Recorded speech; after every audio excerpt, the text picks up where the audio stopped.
Hello everyone, আসসালামু আলাইকুম। কেমন আছেন সবাই? আশা করছি সবাই অনেক বেশি ভালো আছেন। আমিও আলহামদুলিল্লাহ আল্লাহর অশেষ রহমতে বেশ ভালো আছি। এটা হচ্ছে একটি রাউন্ড ব্যান্ড আমি করব, বা মাথার টাইরা অনেকেই বলে।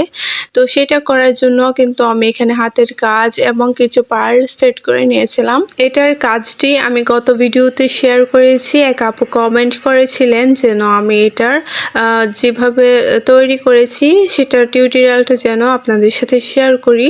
তাই ভাবলাম যে আপনাদের সাথে ভিডিওটি শেয়ার করা যাক কিভাবে আমি কাজটি করেছি। দেখুন, আমি কিন্তু সম্পূর্ণ কাজটি সুন্দরভাবে কমপ্লিট করে নেওয়ার পর সাইডে যে আমি মার্ক করেছিলাম সেই মার্ক অনুযায়ী সুন্দরভাবে কেটে নিয়েছি। কেটে নেওয়ার পর যেহেতু এখানে আমি ডাবল পার্টের কাপড় ইউজ করব, তার জন্য কিন্তু অন্য আরেকটি কাপড়ের মধ্যে রেখে সুন্দরভাবে আমি চারো সাইডে কেটে নিচ্ছি। এই রাউন্ড ব্যান্ডটি বানাতে হলে কিন্তু এখানে ডাবল পার্টের কাপড় আপনারা ইউজ করবেন, এবং যদি আপনারা এই ধরনের হাতের কাজ বা যে কোনো ধরনের হাতের কাজ করে থাকেন তাহলে কিন্তু কাজটা আগে করে নেবেন। দেখুন, আমার দুইটা ডাবল পার্টের কাপড় কাটা কমপ্লিট হয়ে গিয়েছে। এখন দেখুন, এখানে আমি সুন্দরভাবে এই কাজটা ভিতরের দিকে রেখে এখন আমি দুইটা কাপড় সুন্দরভাবে সেলাই করে নিব। আপনারা চাইলে এখানে হাতেও সেলাই করতে পারেন, যেহেতু আমার মেশিন আছে আমি মেশিনেও কাজটা সেলাই করে নিব। দেখুন, একটুখানি জায়গা ফাঁকা রাখতে হবে যেন কাপড়টাকে সুন্দরভাবে উল্টে নেওয়া যায়। তারপর দেখুন, এখানে আমি যে ব্যান্ডের বেল্ট বানাবো সেটা হচ্ছে সেটার জন্য এখানে আমি 24 ইঞ্চি কাপড় নিব। দেখুন, 24 ইঞ্চি কাপড় নিব, আর কাপড়টাকে আমি 4 পার্টে নিয়েছি। নেওয়ার পর এখানে আমি 2 ইঞ্চি করে মার্ক করে নিচ্ছি।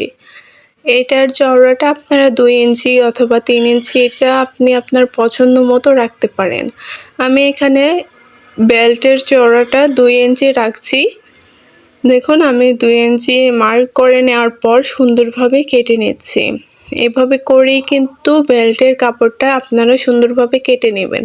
আশা করছি আমার ভিডিওটি দেখলে যারা এই বেল্ট বা হেয়ার ব্যান্ডটি বানাতে পারেন না তারাও খুব সুন্দরভাবে এই হেয়ার ব্যান্ডটি বানাতে পারবেন। দেখুন, এখানে কিন্তু আমি 24 ইঞ্চি কাপড় নিয়েছি। আপনারা চাইলে আপনার বেবির মাপ অনুযায়ী এই কাপড়টি সুন্দরভাবে কেটে নেবেন, আর একটু বেশি করে কাপড় নেওয়ার চেষ্টা করবেন, যেহেতু এখানে কুচি হবে। কুচিটা যদি বেশি না হয় তাহলে কিন্তু দেখতে ভালো লাগবে না। আর এটার ভিতরে যেহেতু আমি এলাস্টিক ইউজ করব, আমি যেহেতু কাপড়টা 24 ইঞ্চি রেখেছি তার জন্য এলাস্টিকটা আমি এখানে 12 ইঞ্চি রেখেছি। এভাবে করে আপনারা যদি 30 ইঞ্চি কাপড়টা নেন তাহলে এলাস্টিকটা 15 ইঞ্চি নেবেন। ঠিক আছে, আশা করছি আপনারা বুঝতে পেরেছেন। আর দেখুন, এখানে কিন্তু আমি সুন্দরভাবে এটা সেলাই করে নিয়েছি। এই সেলাইটা আপনারা চাইলে হাতেও করে নিতে পারেন, আমি মেশিনে সেলাইটি করে নিয়েছি।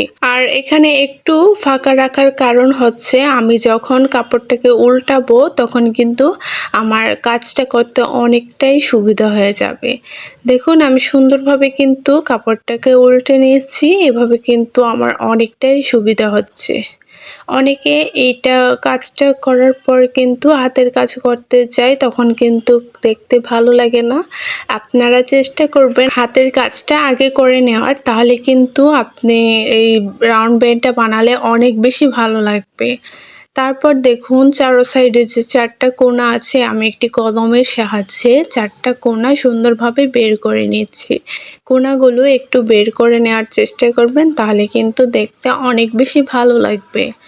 আশা করছি আমার এই টিপসটি আপনাদের কাছে অনেক বেশি ভালো লাগবে। এই পর্যন্ত যারা আমার ভিডিওটি দেখছেন, ভিডিওটি ভালো লাগলে অবশ্যই ভিডিওতে একটি লাইক করবেন, এবং আপনি যদি আমার চ্যানেলে নতুন হয়ে থাকেন তাহলে প্লিজ চ্যানেলটিতে সাবস্ক্রাইব করবেন। দেখুন, আমার কিন্তু এই রাউন্ড ব্যান্ডের ফুলের কাজটি সুন্দরভাবে কমপ্লিট হয়ে গিয়েছে।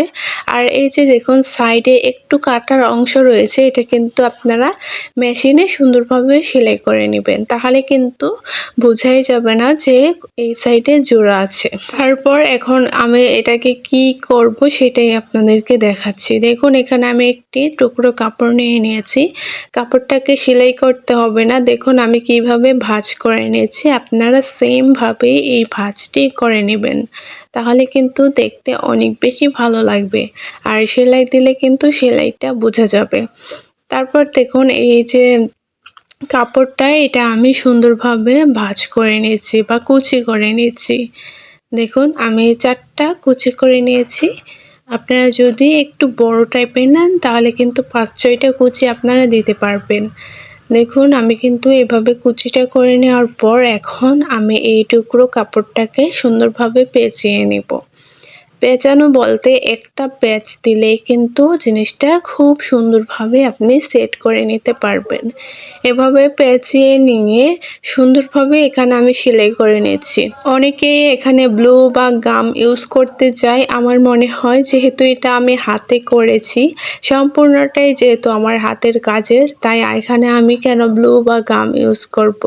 তাই আমি এখানেও সুন্দরভাবে সুই সুতা দিয়ে সেলাই করে নিচ্ছি। দেখুন এভাবে করেই কিন্তু আপনারা এই সেলাইটা করে নেবেন। সেলাইটা করে নেওয়ার পর লাস্টের দিকে একটু গিঁট দিয়ে নেবেন। তাহলে কিন্তু এটা কখনোই খুলে যাবে না। এই রাউন্ড ব্যান্ডগুলো কিন্তু আপনারা ওয়াশ করতে পারবেন, কোনো প্রবলেম হবে না। আর বেবিদের জন্য ড্রেসের সাথে ম্যাচ করে করে যদি এই রাউন্ড ব্যান্ডগুলো বানান তাহলে কিন্তু দেখতে অনেক বেশি ভালো লাগে। আর আপনারাও চেষ্টা করবেন এভাবে বেবিদের জন্য রাউন্ড ব্যান্ডগুলো তৈরি করার। তো দেখুন আমার কিন্তু পুরোটা কাজ কমপ্লিট হয়ে গিয়েছে। কাজটি আপনাদের কাছে কেমন লেগেছে কমেন্ট করে জানাতে একদমই ভুলবেন না। আল্লাহ হাফেজ।